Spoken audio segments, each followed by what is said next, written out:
안녕하세요. 아들, 딸 하나씩 키우고 있는 30대 주부입니다. 제가 오늘 이렇게 글을 쓰게 된 건 신우와 신우딸 때문이에요. 어디서부터 어떻게 이야기를 해야 할지 모르겠지만 그래도 일단 적어보겠습니다. 두서가 없더라도 양해 부탁드려요. 학교 선후배로 지내던 남편과 본격적으로 연애를 시작한 건 사회생활을 시작하고 얼마 지나지 않아서였어요. 당시 제 나이 26, 남편 나이 28이었고 남편이 먼저 저에게 한번 진지하게 사귀어보지 않겠냐고 다가왔지요. 그전까지는 그저 좋은 오빠 동생이었는데 하루아침에 갑자기 연애를 하자고더니 당황스러웠던 게 사실이었지만 저도 남편에게 호감이 없던 것은 아니었거든요. 그리고 사실 남녀 사이에 친구니 좋은 선후배니 그런 게 어디 있겠나 싶어요. 다들 어느 정도 이성적으로 호감이 있으니까 알고 지내는 거 아니겠어요? 아무튼 그렇게 남편과 연애를 시작하고 이후로 4년을 만났습니다. 워낙 알고 지낸 시간이 있다 보니 소위 서로 탐색전을 한다던가 그런 건 별로 없었고요. 서로 다투고 토라지고 할 일도 많지 않았네요. 그러다 저도 남편도 좀 더 좋은 조건을 받아 이직에 성공하면서 결혼 이야기가 나왔는데 그게 벌써 몇 년 전 일이네요. 결혼 당시 시댁으로부턴 아무런 도움도 받지 못했고 친정에서는 아파트를 내주셨어요. 왜냐하면 시댁은 영사정이 여의치 못했거든요. 남편과 제가 본격적으로 결혼 이야기가 나오던 시기에 시매부가 하던 사업이 부도가 나네 만에 소리가 나왔고 신우 죽는 소리에 결국 시부모님이 두 분 사시는 아파트를 담보 삼아 대출을 받아주셨다 들었습니다. 그리고 그 액수가 자그만치 3억 가까이 되었어요. 3억이 누군가에게는 별거산인 돈일 수도 있었겠지만 평범한 서민인 남편이나 제 입장에서는 정말 큰 돈이었거든요. 아무튼 그래서 시부모님은 당장 원금에 이자 내기도 빠듯한 생활을 이어나가는 와중이셨기에 저희 결혼하니까 좀 도와주세요 소리를 할 수가 없었습니다. 더 솔직히 말하자면 먼저 그래도 단돈 얼마라도 보태주겠다 하셨으면 좋았을 텐데 아예 이런 방구 그런 말씀이 없으셨거든요. 그러니 더욱이 저희 입장에서도 입이 떨어지질 않았지요. 그리고 상황이 그렇다 보니 남편과 제가 모은 돈이 얼마 있었다고 해도 어디 전세로 가기에도 빠듯한 형편이었습니다. 하지만 월세를 살자니 그건 길바닥에 버리는 돈 같아서 도저히 엄두가 안 나더라고요. 그렇게 남편과 골머리를 앓고 있을 때쯤 친정부모님이 저희를 부르셔서는 당신들이 경기도에 아파트 한 채를 갖고 있는데 거기 세입자가 계약 연장을 안 한다고 하니 거기라도 들어가서 살겠냐고 물어보셨습니다. 그리고 솔직히 저희야 그렇게 물어봐 주신 것만으로도 너무 감사했고 당연히 그렇게 하겠다고 했지요. 그런데 이 일을 가지고 시댁에서 이러쿵저러쿵 말이 나왔습니다. 예단과 혼수 이야기를 나누기 위해 시댁을 찾았던 날 남편이 저희 부모님 덕분에 집 문제가 해결되었다는 이야기를 꺼냈거든요. 그런데 어머님 아버님은 처음에 저희 친정부모님이 아예 집 한 채를 사주시는 걸로 이해를 하셨더라고요. 그래서 제가 그런 게 아니라 두 분이 갖고 계신 아파트에 당분간 임시로 저희가 들어가 살기로 한 거라고 정정해드렸습니다. 그랬더니 어머님이 그런 명의는 어떻게 되는 거냐고 물으시대요. 그래서 명의가 바뀌고 그런 것도 없고 저희는 정말 몸만 들어가서 사는 거라고 했어요. 그랬더니 어머님이 한마디로 치사하단 식으로 말씀을 하시는 거예요. 그리고 제 입장에선 솔직히 황당하고 듣기 거북했지요. 그런데 그때 남편이 먼저 나서서 사위랍시고 빈몸뚱아리로 들어가는데 그만큼 배려해 주신 것만 해도 감사한 일 아니냐면서 어머님께 화를 내더라고요. 그러자 아버님이 남편더러 부모한테 말하는 싸가지가 어쩌고 하셨는데 뭐 솔직히 저는 어떻게 들릴진 모르겠지만 그런 남편이 든든하게 느껴지대요. 아무튼 그렇게 신혼살림을 차리고 이후로 저희 정말 악착같이 살았습니다. 비록 좋은 직장을 다니고는 있었지만 그렇다고 다른 부부들처럼 해마다 해외여행을 간다던가 그런 것도 해본 적 없어요. 물론 속으론 저도 남들처럼 해외여행도 다니고 명품백도 갖고 싶었고 남편하고 같이 비싼 외제차도 끌고 싶었지만요. 하지만 그런 욕구들을 억눌러가며 좀 더 나은 미래를 꿈꾸며 하루하루 열심히 살았네요. 그리고 그런 와중에 아들, 딸을 연년생으로 낳으면서 좀 더 열심히 살아야겠다는 의지를 다지게 되었지요. 그러다 지난해 마침내 서울에 있는 30평대 구축 아파트로 이사를 하게 되었습니다. 친정부모님의 도움도 있었고 대출도 좀 있었지만 그래도 저희 두 사람의 힘으로 장만한 아파트였기에 감회가 남다르더라고요. 그리고 언제 집들이 할 거냐는 시부모님의 성화에 이사한 지 한 달도 되지 않아 집들이를 하게 되었어요. 시부모님과 신우네 가족을 불러서 말이지요. 신우는 집에 들어오는 순간부터 집 좋다는 소리를 여러 번 했는데 그건 신우네는 결국 심해부가 사업을 망하면서 월세를 전전하고 있었기 때문입니다. 그리고 그런 사정을 뻔히 알았던 저희였기에 웬만하면 솔직히 집들이도 하고 싶지 않았어요. 신우가 어떻게 받아들일지도 모르겠고 나름대로 조심스러웠던 거지요. 그런데 다행히 신우는 시샘을 하는 것 같진 않았고 그저 저희의 상황을 무척이나 부러워하는 눈치였어요. 그리고 그런 신우에게 저도 어떻게 반응해주는 게 좋을지 몰라서 적당히 웃어넘겼고요. 그리고 이후로도 신우는 종종 저희 집에 놀러 오면 안 되냐고 물어왔습니다. 신우네 딸이 10살이었는데 저희 애들을 너무 보고 싶어 한다면서 말이에요. 솔직히 저희 애들은 시조카에 비하면 한참 어리기도 했고 막상 시조카가 오면 저희 애들하고 사이좋게 노는 편도 아니라 내키지 않았지만 한편으론 애가 지 집이 얼마나 답답하면 우리 집에라도 오고 싶어 할까 싶어서 몇 번 그러라 했습니다. 그런데 그게 지금 생각해보면 화근이라면 화근이었네요. 처음엔 한 달에 한 번 올 때도 미안한 기색을 보이던 신우가 저희가 이사하고 반년쯤 지났을 무렵에는 나 좀 이따 가도 되지? 하고 30분 만에 나타날 만큼 미안한 기색은커녕 무슨 어디 동네 슈퍼마켓 뜨나들듯 오가기 시작했으니까요. 참고로 신우네 집하고 저희 집은 걸어서 20분도 걸리지 않는 거리였는데 그건 어쩔 수가 없는 상황 때문이었습니다. 저희가 사는 동네가 그나마 서울에서 집값이 저렴한 지역 중 한 곳이었고 직장에서도 멀지 않았거든요. 단지 신우네가 근처에 산다는 이유로 몇 천만 원을 더 들여 더 불편한 지역으로 이사를 할 수는 없었으니까요. 아무튼 결국 참다 못한 제가 남편더러 신우가 오는 횟수를 좀 줄였으면 좋겠다고 이야기를 했어요. 그리고 남편도 자기가 진작에 눈치채지 못해서 미안하다며 확실히 정리해놓겠다고 하더라고요. 그래서 그렇게 상황이 일단락될 줄 알았습니다.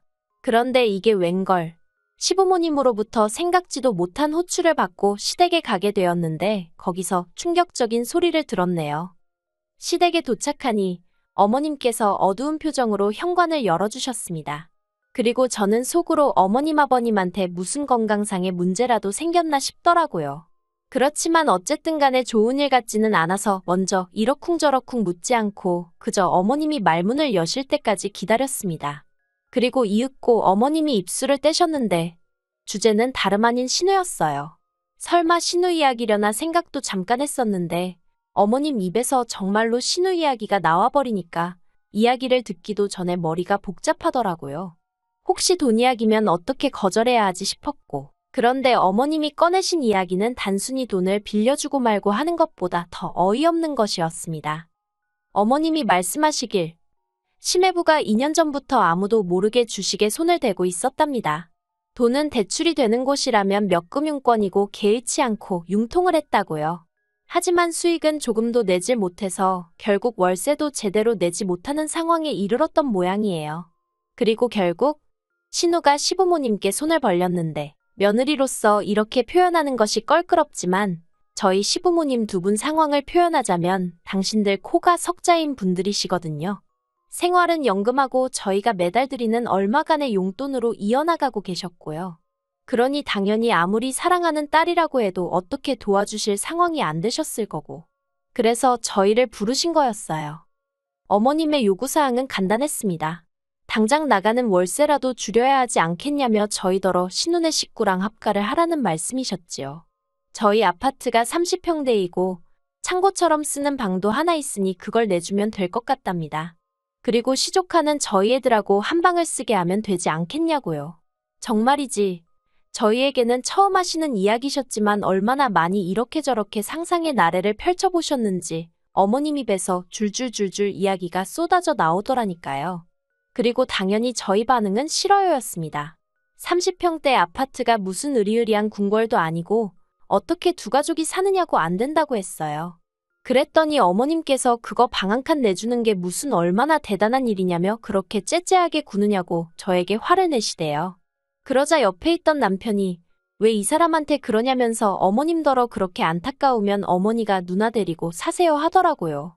그러자 어머님이 지금 이 집을 보고도 그런 소리가 나오냐면서 너네만 잘 살면 그만이냐 어쩌냐. 그래서 결국 어머님과 남편 사이에 고성이 오가고 아버님은 먼 산만 보고 계시고 저는 저대로 괜히 불똥 튈까 싶어서 남편 뒤에 숨어 있다시피 하다가 집으로 돌아왔습니다. 그리고 집으로 오는 길에 제가 남편더러 혹시 내가 같이 못 산다고 해서 서운하거나 속상하냐고 물었어요. 그랬더니 남편이 서운할 일이 따로 있지. 자기가 오히려 미안하답니다. 그러면서 어머님이 도대체 어쩌다가 그게 가능할 거라고 생각하시고 그런 이야기를 꺼내신 건지 모르겠다며 저더러 신경 쓰지 말라대요. 그리고 그렇게 상황이 마무리가 되었다고 생각했어요. 그런데 이튿날 남편은 출근하고 저는 회사 창립 기념일로 집에 있었거든요. 아이들을 유치원에 보내고 한숨 돌리고 있는데 밖에서 누군가 쾅쾅쾅 현관문을 부서져라 두들기는 게 아니겠어요. 놀라서 인터폰으로 밖을 확인하니 신호와 심해부였습니다. 원래대로라면 제가 출근했어야 하는 시간인데도 연락도 없이 막무가내로 와서 빨리 문 열라고 고함을 치고 있던 거죠. 어이가 없기도 하고 황당하기도 하고. 그래서 일단은 남편에게 전화를 걸어 밖에 신혼여행가 와 있는데 어떻게 하냐고 물었습니다. 그리고 저는 제가 긴장하고 있는 줄 몰랐는데 나중에 남편이 말하길 제 목소리가 완전히 얼어서 덜덜 떨고 있더라는 거예요. 그랬어서인지 남편이 저더러 문은 열어주되 지금 전화를 끊지 말랍니다. 자기도 지금 당장 출발하겠다면서요. 그리고 그 순간 남편이 그런 반차를 내는 건가 그래도 되나 별의별 생각이 다 들었지만 안 와도 된다는 소리는 차마 입 밖으로 나오질 않대요. 저는 남편이 시킨 대로 일단 현관문을 열었습니다.